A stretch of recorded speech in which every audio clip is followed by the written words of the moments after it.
Saya masih galau mengenai bagi hasil bank syariah, apakah halal atau tidak halal. Air minum kita ini halal apa tak halal? Karena saya ragu mau minumnya. Air minum kita halal. Dari mana Ustaz tahu ada halal? Ini ada logo di samping. Halal, Majelis Ulama Indonesia. Air minum, makanan, kerupuk, snack halal. Snack kan ular Pak Ustaz. Kalau ada label halalnya halal.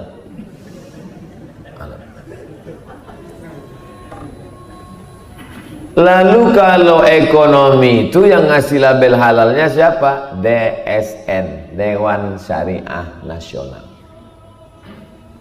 Bank Syariah Mandiri, Pak John udah ada fatwa DSN.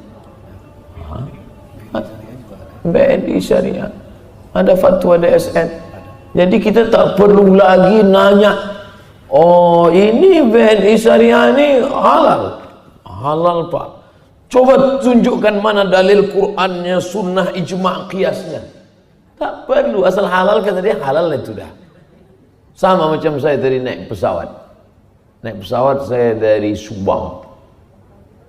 Asal tahu saya pilotnya itu sudah dapat sertifikat pilot internasional, udah. Tak perlu saya ketuk pula pintu, saya tanya, mana koplingnya? Mana remnya? Ini matic atau manual? Bukan paham kita. Ditanya, ini pakai bensin apa premium ini? Ini kadang orang ini sedang pesawat nyawa kita, percaya kita sama pilot itu. Ini ulama sudah ngasih DSN, Dewan Syariah Nasional. Andai dijelaskannya pun bukan kita paham. Quran, hadis, ijma', qiyas, saru man qablana, sadduz zara'i, qaulus sahabi, istihsan, istishab. Itu yang duduk di DSN itu pakar-pakar semua. Mereka pakar. Kalau yang bicara sekarang ini pakir. Oleh sebab itu ada Dewan Syariah Nasional, percaya pada mereka. Takkan mereka pengkhianat. Ustaz mohon dapat dijelaskan bagaimana prospek ekonomi Islam dan perbankan Islam untuk masa yang akan datang. Tergantung kita hari ini. Kalau kita semuanya pesimis, meninggalkan ini, dia macam kerakap tumbuh di batu, hidup segan mati tak mau, tumbang. Tapi kalau kita bangkitkan semangat ini, maju terus, maka political will-nya akan bersemangat karena menengok umat bersemangat, alim ulama, ustadz bersemangat, penggerak ekonomi syariah bersemangat, masyarakat ekonomi syariah semangat, bangkit. Maka jangan pernah mundur. Jangan pernah mundur. Bagaimana konsep bagi hasil dalam Islam diterapkan dalam hal simpan pinjam? Simple, sederhana, mudharabah itu. Bapak punya keahlian tapi tak ada duit. Saya punya duit tapi tak ada waktu. Maka kalau menurut konvensional, saya tanamkan duit saya ini kepada riba rentenir. Ini duit saya 100 juta, untung rugi saya tak mau tahu, pokoknya tiap bulan saya dapat untung 10 juta, 110 nih. Makanya tak bangkit adrenalin semangatnya. Kenapa? Karena bagi dia tak ada bedanya antara untung rugi. Yang penting tiap bulan ada terus. Beda sama orang mudharabah. Orang mudharabah dia bagi, ini 100 untukmu. Nanti kalau berhasil kita bagi. Tapi kalau gagal kita juga akan. Ini yang simple sederhananya dulu sebelum ada bank. Waktu masih person to person mudharabah. Maka ketika uang dia dipakai orang yang sebelumnya dia doa biasa saja habis sholat doa, setelah uang dia dipakai orang investasi mudharabah, doanya khusyuk bukan main. Ya Allah, panjangkanlah umur orang yang minjam duit itu semua. Karena kalau sampai dia mati tak balik duit ini kacau ni. Anak-anak muda, ya, kalian kenapa tak kerja? Kami tak ada modal Pak. Mudharabah. Nih, kau dari mana? Saya fakultas peternakan Pak. Kau ternak puyuh ya. Begitu duit dia dipakai, Pas di airport dia jumpa sama penumpang. Bapak mau kemana? Saya mau ke Jakarta. Bidang usaha bapak apa? Puyuh. Ingat dia langsung, anak muda kemarin ternak puyuh. Langsung diundangnya. Bisa datang besok ke tempat kami, pembekalan ternak puyuh. Terjalin silaturahim. Saya sangat cemas nih Pak. Kenapa? Sempat mati puyuh-puyuh dia kemarin. Tak bertelur. Anak muda ini tak tahu dibuatnya ternak puyuh di dekat airport. Mana puyuh mau bertelur? Puyuh kalau dekat airport dia stres mendengar. Tak mau dia berhubungan kelamin, hilang nafsunya. Itu yang cerita pengalaman sendiri orang yang punya ternak puyuh. Rupanya tak boleh ternak ayam sama ternak puyuh dekat airport. Artinya apa? Bangkit semangatnya. Anak muda, kau punya keahlian apa? Kami ternak lele Pak, aku ternak lele. Begitu datang petir menyambar hujan lebat, yang sebelumnya dia hanya sholat wajib, langsung sholat tahajud malam itu. Ya Allah, jangan sampai hanyut lele-lele anak muda ini ya Allah. Itulah maka adrenalin dia, semangat ibadahnya, doanya, silaturahimnya. Beda sama orang yang menanamkan duitnya pada rentenir, habis itu dia hanya duduk. Berapa banyak orang sekarang menanamkan uangnya setelah pensiun, dia hanya di rumah nonton TV, menunggu malaikat maut datang. Artinya apa? Dalam ekonomi syariah, uang itu seperti darah yang harus terus berputar. Darah kalau dia kental tidak berputar, penyempitan pembuluh darah, kolesterol, diabetes, jantung koroner, dan lain. Begitu juga dengan air sumur. Air sumur harus terus dikuras, diambil. Kalau tidak maka air ini akan berminyak, akan busuk. Begitu dengan uang, ini harus terus berputar. Makanya dalam Islam uang tak boleh disimpan, tapi diinvestasikan, diputarkan. Nah, itulah peran mudharabah tadi bagi hasil. Murabahah ada keuntungan dari pinjam meminjam. Yang sebelumnya hanya personal ke personal, sekarang mulai dari lembaga korporat ke personal. Yang dalam hal ini lembaga keuangan syariah. Yang di tempat-tempat lain namanya tidak syariah. Di Dubai Islamic Bank, di Malaysia Islamic Bank. Kenapa kita pakai syariah? Karena dulu pernah kita mengalami suatu zaman orang anti, jangan bawa-bawa Islam, jangan bawa-bawa Islam. Tapi umat Islam dulu jihadnya luar biasa. Ini rezim kita ini anti Islam dulu puluhan tahun silam, maka jangan bawa-bawa Islam. Jadi apa? Syariah. Cerdas mereka. Bagaimana ini fikih kilah namanya, berkilah. Karena kalau bawa Islam bantai. Apa namanya nih? Bank Islam. Jangan. Apa nih? Bank syariah. Oke, tanda tangannya. Padahal itu juga. Itulah asal muasal kenapa kita pakai syariah. Kenapa tidak pakai Islamic Bank? Syariah. Pergilah ke Saudi Arabia, carilah putih biji mata nyari bank syariah, tak ada. Islamic Bank. Kita pakai syariah itu adalah untuk mengkecoh. Sama juga seperti membuat surat izin masjid di salah satu negara yang pernah saya kunjungi. Ustadz, di sini kalau kita mau buat surat izin bangun masjid sampai mati nggak dapat surat izin. Jadi apa kalian buat? Kami buat di situ surau. Izin membuat surau. Pas dibacanya surau. Ah, buatlah katanya. Isinya masjid juga. Jadi memang harus cerdas. Yang lurus-lurus tabung kali. Jika ada seorang hamba Allah yang rajin pergi ke masjid, ikut ceramah agama, hubungan dengan sesamanya baik, tapi orang itu kurang istiqomah dalam hal sholat malam, duha, dan baca Quran, jarang mengajak keluarga, menasihati keluarga untuk kebaikan. Menurut Pak Ustadz, bagaimana cara memberitahu orang tersebut? Sampaikan video ini ke dia. Nanti kalau bapak yang menceramahi dia, bapak tak usah ceramah sama dia. Bapak cukup share aja. Tapi tonton dulu. Banyak juga umat ini sekarang dikirimnya aja ke kawan. Kau udah nonton? Enggak, aku dapat royalti pahalanya aja. Tonton dulu, dengar baik-baik. Apa isi ceramah itu? Nah, baru kita sampaikan supaya kita paham, mengerti bahwa tak cukup hanya sekedar fardunya saja. Sama macam kami makan tadi, ada ayamnya, ada dagingnya, ada sayurnya. Begitu udah selesai, datang pula buah.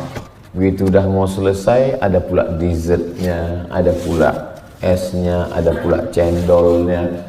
Kenapa ketika makanan kita mau lengkap semua, tapi ketika ibadah, saya subuh, zuhur, asar, maghrib, isya cukup lah itu. Ngapain duha, tahajud? Yang penting masuk surga, di kaki limanya pun nggak apa-apa lah Pak Ustaz.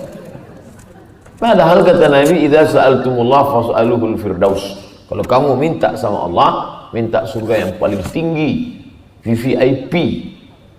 Kita kalau mau hotel minta yang paling bagus, rumah minta yang paling bagus, mobil minta yang paling cepat. Tapi kenapa ibadah kita minta yang sepele-sepele saja? Abang kenapa tak pernah sholat tahajud sama duha? Marah. Masih syukur aku mau sembahyang. Kawan itu tak sembahyang lagi. Nah, ini logika sungsang namanya. Tak betul. Harus diluruskan pemikiran kita bahwa kita beribadah ini mencari ridha, rahmat dan kasih sayang Allah Subhanahu wa taala. Saya mohon juga Pak Ustaz sampaikan bahwa mubazir itu dosa besar, tapi masih banyak majelis sering mengambil makanan yang banyak tapi tak dihabiskan. Innal mubazirin, orang mubazir kanu ikhwanas syayatin, saudara setan. Makanya kalau pesta kenduri makan, ambil aja sedikit. Ambil sedikit. Cuman masalahnya kan kadang orang ini kalau ambil sedikit rupanya enak. Malu mau nambah, kan itu masalah. Sebetulnya bisa aja kita suruh orang lain, "Cok, kau ambilkan lagi." Aku malu. Nah, nanti dia minta ambilkan pula sama kita. Ujung-ujungnya sama juga, dua kali kita nampak. Kenapa kita malu kepada orang tapi tidak malu kepada Allah Subhanahu wa taala? Oleh sebab itu maka ini tradisi. Ada sebagian kampung daerah justru memang disisakan. Minum disisakan, makan disisakan. Karena kalau habis kata dia rakus tamak. Ada tuh sebagian daerah. Nah, ini harus diluruskan. Oh, habis. Kalau di Mesir, minum memang mesti habis. Di Mesir ada satu khurafat, tahayul. Kalau minum teh tak habis, nanti anak perempuannya lahir berkumis. Jadi kalau minum teh mesti habis. Habis. Nah, memang itu semacam tahayul, khurafat, tapi ada juga bagus. Nah, minum mesti habis. Kalau tak habis, nanti anak perempuan lahir berkumis. Sekarang ini ustadz dan kiai sangat banyak yang gampang kita peroleh ceramah-ceramahnya. Nyindir saya nih. Yang jadi persoalan, kadang ada pendapat antara ustadz A dan ustadz B berbeda. Contoh ustadz A, transaksi bank syariah halal, transaksi bank konvensional haram. Ustadz B, semua transaksi bank haram. Contoh general saja. Kita lihat basic pengetahuan dia. Ini dari geng mana ini? Nah, ini ustadz ini pakai geng-geng juga nih. Ini tulisnya pula buku, tidak syariahnya bank syariah. Bukan malah menguatkan umat Islam, malah melemahkan, menikam dari dalam. Kita berlawan dengan orang sekuler, liberal, ateis di luar. Dia pula menikam lagi dari dalam. Menggunting dalam lipatan, menjegal kawan seiring, menikam dari belakang, musuh dalam selimut. Kalau kita tidak senang, kita bicara dengan majelis ulama, duduk bersama.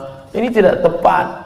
Bukan diekspos tengah masyarakat lalu menjadi alat orang lain untuk melemahkan kita. Disitulah ada perbedaan antara ilmu dengan akhlak. Tak ada gunanya orang banyak ilmu kalau tak ada akhlak. Oleh sebab itu ikuti ulama-ulama yang muktabar kita, ikuti yang diakui keilmuannya, bukan hanya sekadar popularitasnya. Dewan Syariah Nasional, orang-orang yang ahli di bidangnya, pakar-pakar ekonomi ada di situ. Ustaz Safi Antonio, S1 dari Yordania, S2 dari IIU International Islamic University, S3-nya pula dari Australia. Lalu di situ dulu ada namanya Dr. Anwar Ibrahim, 20 tahun di Al-Azhar Mesir, usul fikih. 20 tahun di Mesir. Saya 4 tahun di Mesir, dia 20. Mengigaunya pun bahasa Arab.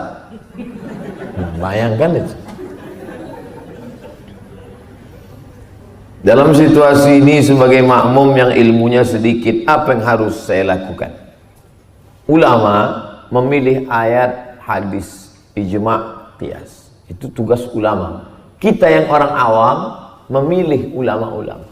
Kita pilih ulama yang paling siqah, paling terpercaya, paling mu'tamad, paling bisa dipertanggungjawabkan ilmunya, itu bisa kita lihat. Oh, Ustaz Fulan dalam bidang ini.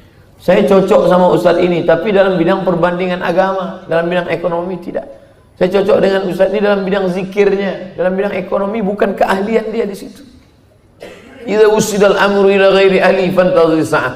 Keislaman ini juga ada bidang-bidangnya. Sama macam spesialisasi dokter. Ini dokter jantung, ini dokter SPOG, spesialis obgyn kandungan. Ini SPOT, spesialis ortopedi tulang belakang. Jangan nanya bisul ke penyakit tulang belakang, tak connect dia. Itu memang keahlian dia, tapi bidang zikir, bidang pengobatan, bidang ruqyah, bidang ekonomi tak bidang dia itu. Maka tanya yang memang betul-betul ahli bidang ekonomi Islam. Mohon doakan saya agar terlepas lunas dari hutang riba. Datang sahabat menjumpai Nabi, ya Rasulullah, ya aku terjebak riba ya Rasulullah, banyak utang, ajarkan aku doa. Nabi ajarkan minta 8. Allahumma inni a'udzubika minal hammi wal hazan wal ajzi wal kasal wal jubni wal bukhl wa dhala'id daini wa ghalabatir rijal. Allahumma inni a'udzubika minal hammi, susah hati, wal hazan, kesulitan, wal ajz, lemah, wal kasal, malas, wal jubn, pengecut, wal bukhl, bakhil, pelit, kikir, wa dhala'id daini, dililit hutang, wa ghalabatir rijal, dikuasai orang lain.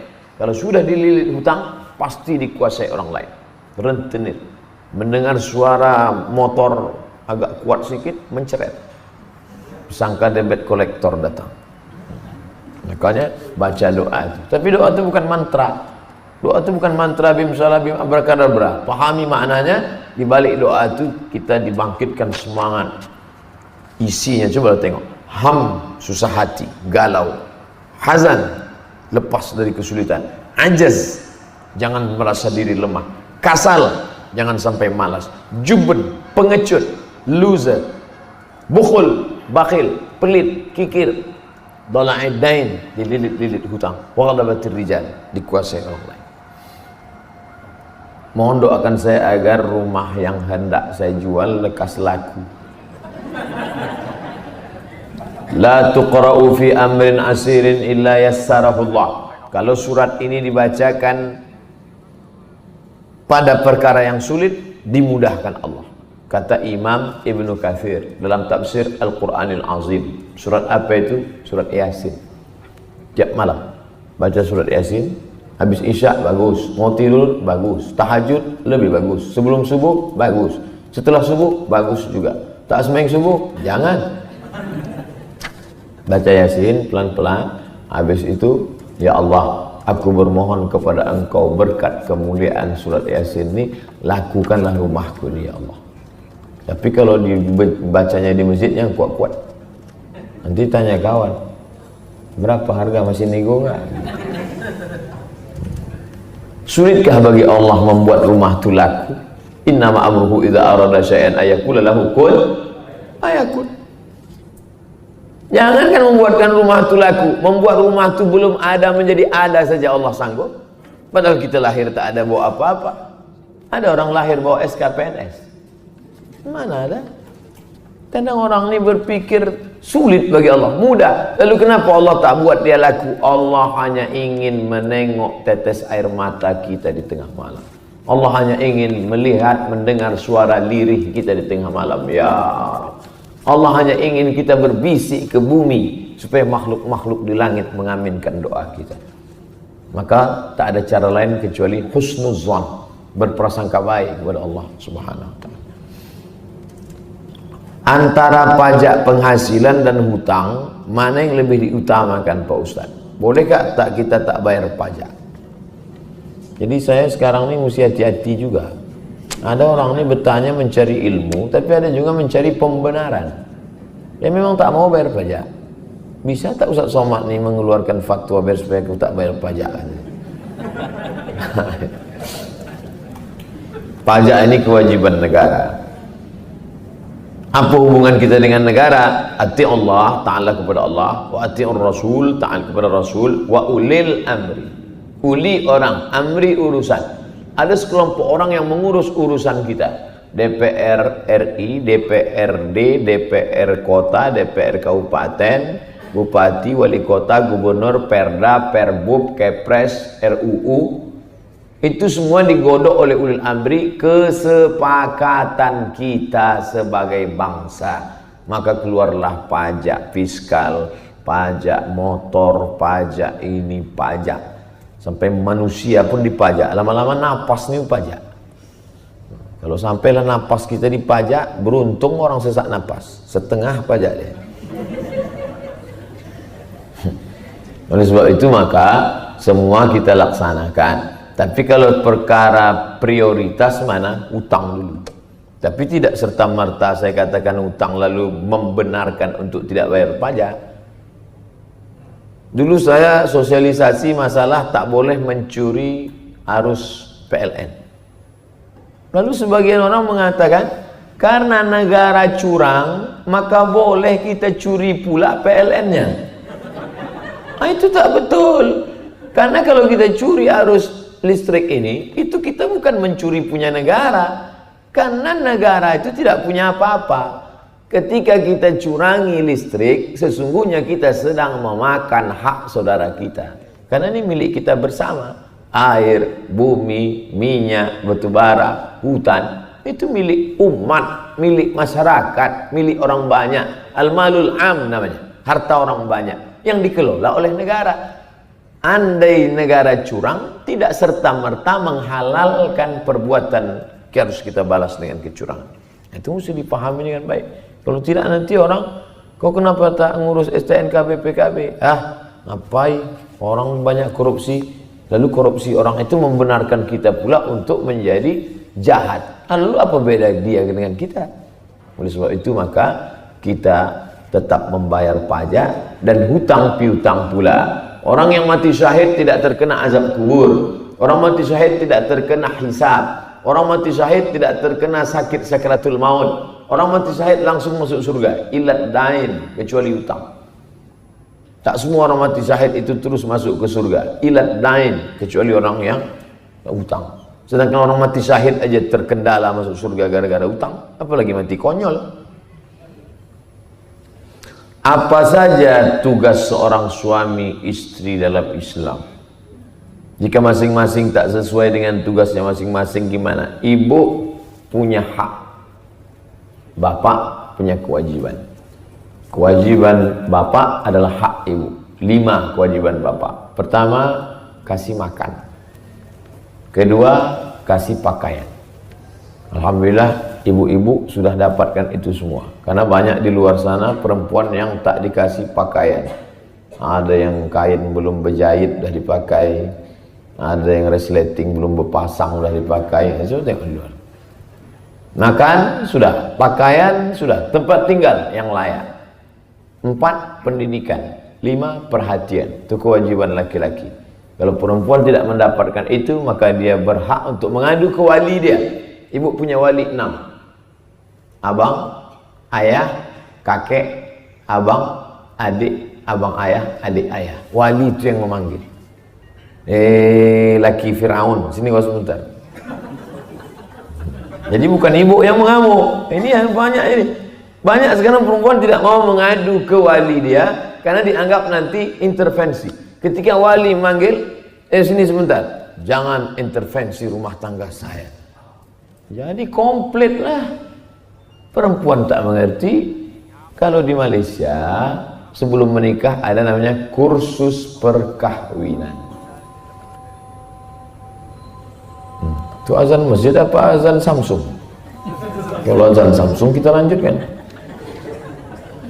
Kenapa kalau azan masjid Ustaz berhenti, azan Samsung Ustaz tak berhenti? Karena azan Samsung tak ada niatnya.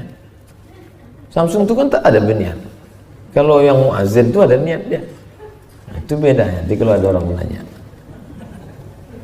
yang berniat itu Samsudin, Samsung tak berniat.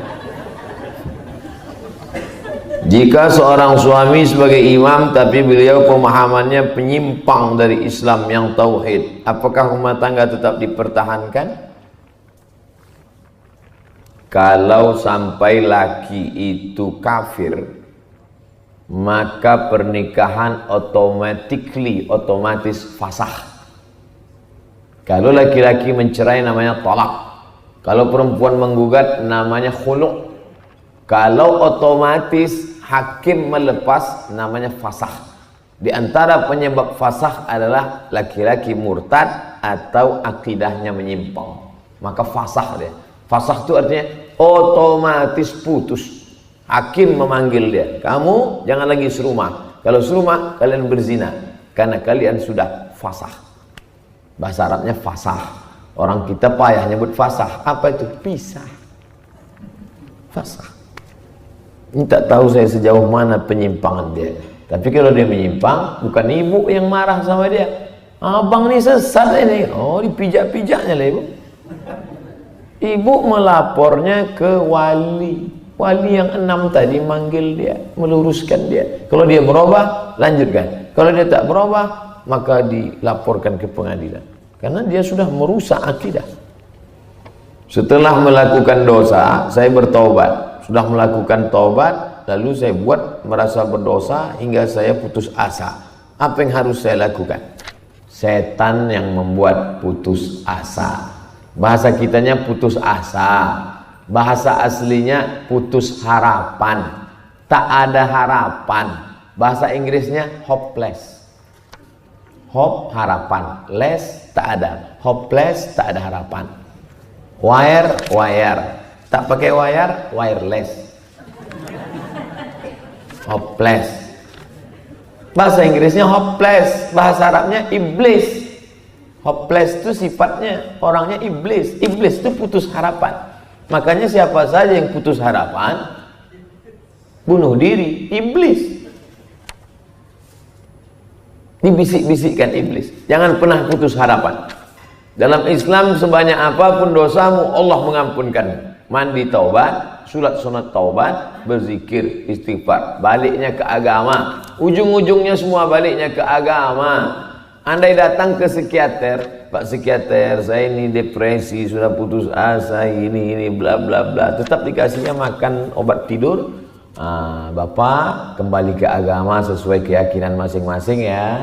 Kalau Hindu balik ke Hindu, kalau Buddha balik ke Buddha, kalau Islam balik ke Islam, Kristen balik ke pastor pendeta.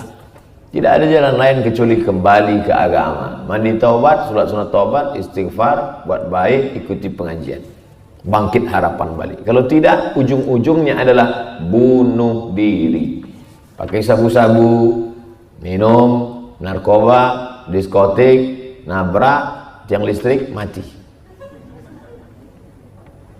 Padahal saya sudah bertanya ke semua guru, diberikan pengetahuan bahwa Allah Maha Pemaaf, mengampuni dosa, tapi saya masih merasa saya sebagai pendosa.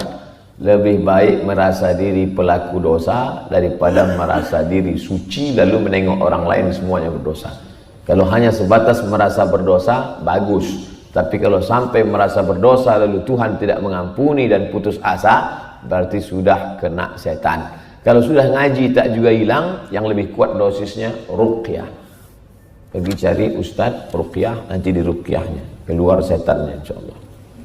Kalau tak juga keluar, berarti yang membacakan ruqyah itu ulahnya sama 11-12 sama setan. Maka setan tak mau keluar. Masa setan ngusir setan, kata dia. Apa hukumnya menyimpan tali pusar anak? Kenapa disimpan? Tali pusar itu sama macam kuku, sama macam rambut. Yang paling bagus ditanam ke tanah. Dari tanah balik kepada tanah. Rambut itu tanam ke tanah. Tukang-tukang pangkas itu kan banyak rambut. Di mana rambut ibu selama ini? Rambut bapak yang mereka. Jangan-jangan dimasukkannya ke sofa. Rambut yang banyak itu mestinya digali tanah, masukkan ke tanah. Dari tanah balik kepada tanah. Di situ dibuang. Begitu juga tali pusat. Adapun tradisi nenek moyang kita di kampung, ditanamkan ke tanah, dipasang lilin di atas. Kalau ditanya, "Nek, ini kenapa gini?" Itu kakakmu sedang lari-lari, nanti nampak lilin balik dia ke sini. Khurafat, tahayul, tak ada tuntunan sama sekali. Nah, oleh sebab itu baiknya gali tanah, tanam, buang. Ini orang yang menyimpan ini kenapa? Katanya kalau anak itu lahir bersampul, ada anak itu lahir bersampul dia, itu disimpan, nanti dikasih minyak dia diusapkan jadi kebal. Kebal itu apa? Mau jadi centeng? Mau jadi security? Saya bukan menyepelekan kawan-kawan sahabat kita security. Bekalilah kepala dia dengan ilmu pengetahuan. Masukkan dia S1 ekonomi syariah, S2 ekonomi syariah, S3 ekonomi syariah. Nanti dia akan menjadi konsultan BNI syariah. Lebih baik daripada menyimpan ini kebal. Preman-preman pun sudah taubat semua sekarang. Pak Ustadz, apakah Islam memperbolehkan kita mengangkat anak, menjadikannya sebagai anak kandung? Adopsi bagus. Yang membuat adopsi tak bagus 3. Pertama, membuat nama anak adopsi pakai nama dia. Itu tak baik. Saya ingin betul punya anak perempuan. Lalu saya cari di rumah sakit, dapat saya kasih adopsi. Saya kasih namanya Fatimah binti Abdul Somad. Haram, karena bukan anak saya. Saya mesti cari nama ayah kandungnya. Anak ayah kandungnya tak ada. Maka pakai bin Abdullah bin Fulan.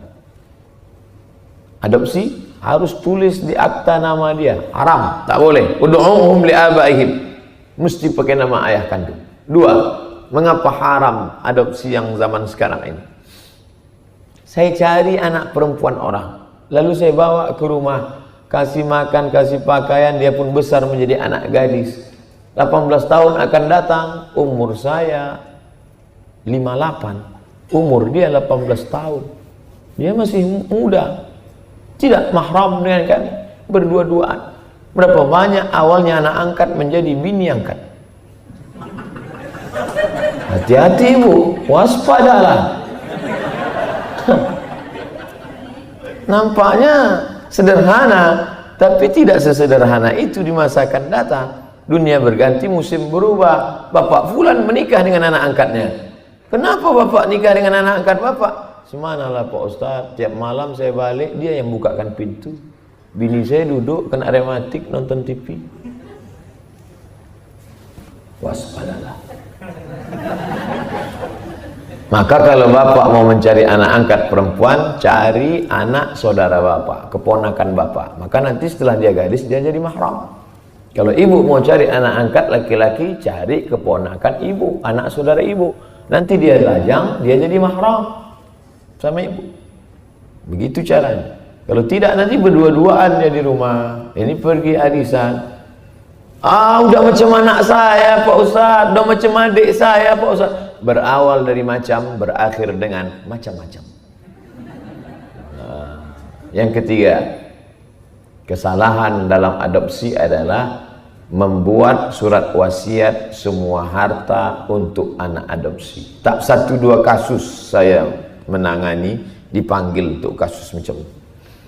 Saking marahnya dia dengan saudara kandungnya, bila aku mati nanti semua hartaku, rumahku, rukoku, mobilku, emasku untuk anak angkatku ini. Adapun adikku, abangku itu selop Jepang pun jangan kasih dia.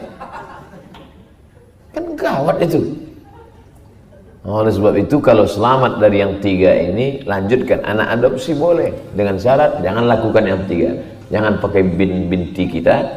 Hati-hati kita kalau tak mahram. Kalaupun sudah sempat terangkat, harus jaga, jangan sampai berdua-duaan di kamar, di rumah. Yang ketiga, jangan sampai buat surat wasiat semua untuk dia.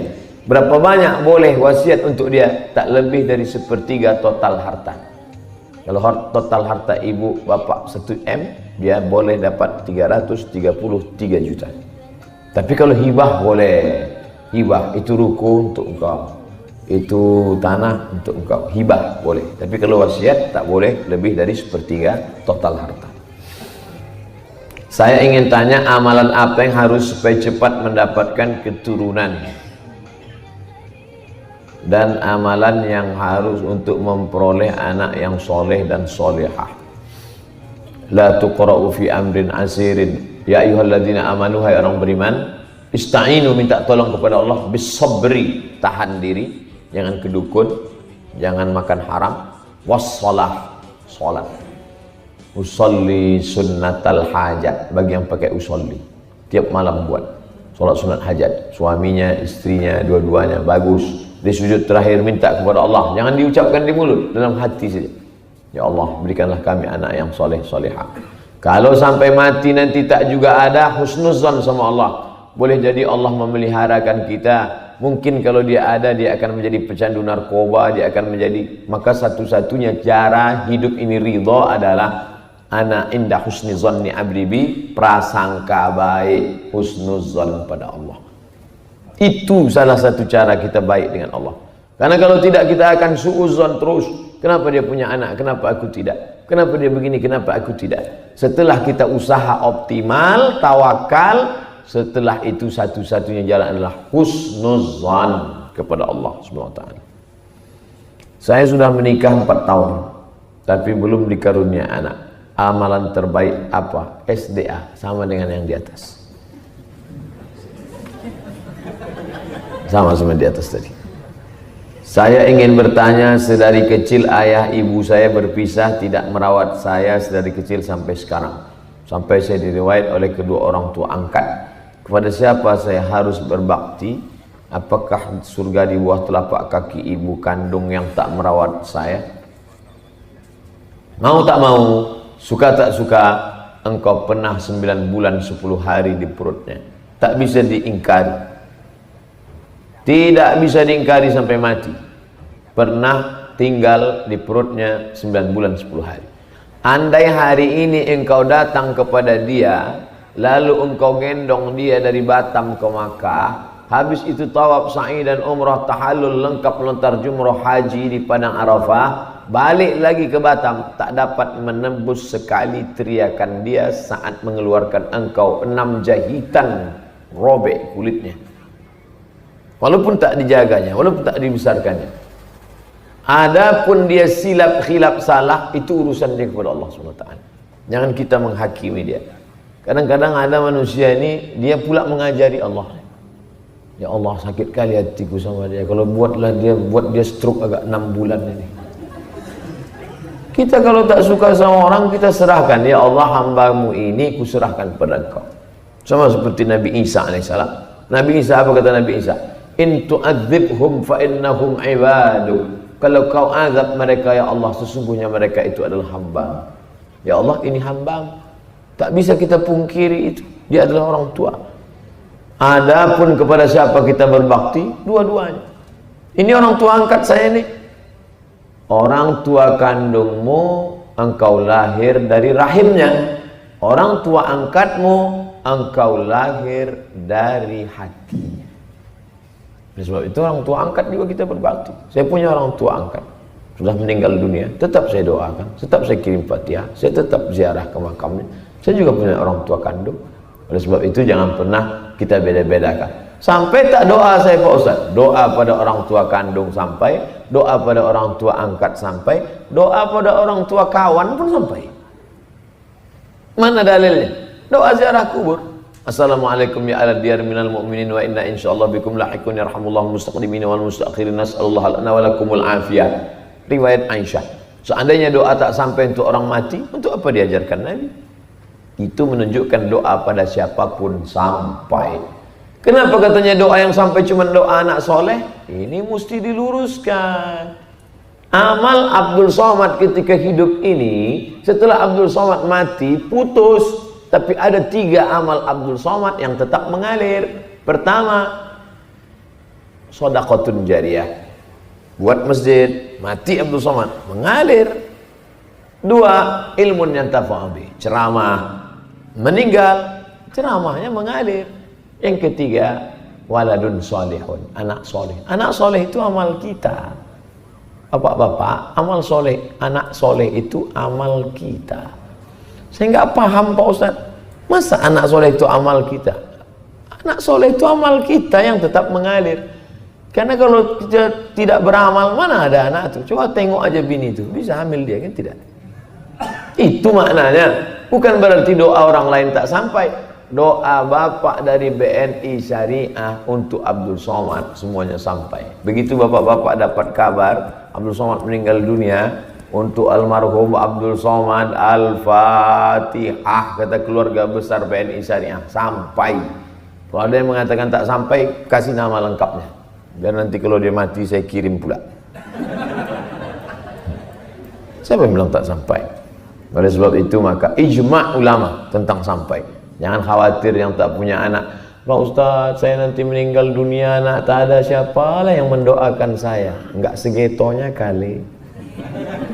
Kami semua akan mendoakan. Ada pun yang mengatakan doa anak soleh, itu hadis tentang menjelaskan amal kita putus. Tapi ada satu amal kita yang dulu pernah investasi kita di dunia tetap mengalir. Ada pun amal orang hidup untuk orang mati sampai. Doa Pak John sampai, doa Bapak sampai, doa Ibu sampai, doa siapapun sampai. Dengan syarat masih sama-sama simpati. Dari XL payah, roaming. Itulah yang dapat saya sampaikan pada kesempatan kali ini.